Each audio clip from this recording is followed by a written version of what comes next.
একজন গায়িকা, যদি দিদির সাথে আমরা গাইতেও পারতাম, কিন্তু সত্যি কথা এটা বলার কারণ এটা বলার কারণ এটাই, একমাত্র তাপস সিনহারই ভাগ্যে এটা বলার কারণ এটাই দিদি, তাপসদার যেভাবে দিন দিন বয়স কমছে, তাপসদা কিন্তু তাপসদারও একটা নাম আছে, কোচি।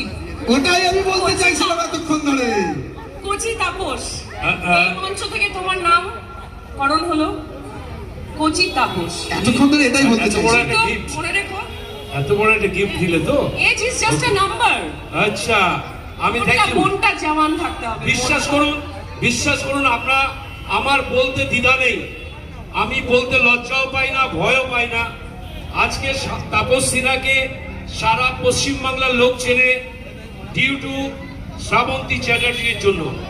আমি একটা কিছু বলতে চাই তাপসদার ব্যাপারে। বেশি কিছু বলো না প্লিজ।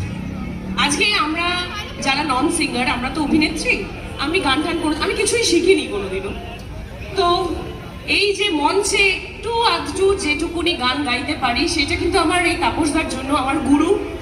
আমার সাথে প্রতিটি মঞ্চে তোমরা দেখবে, অবশ্য ইউটিউব চ্যানেলে দেখবে, এই তাপসদা একটা জোরে হাততালি, উনি ছাড়া কিন্তু আমরা অসম্পূর্ণ। না, আজকে উনিও ছাড়া কোচি তাপস একটা উপাধি পেলাম আমি।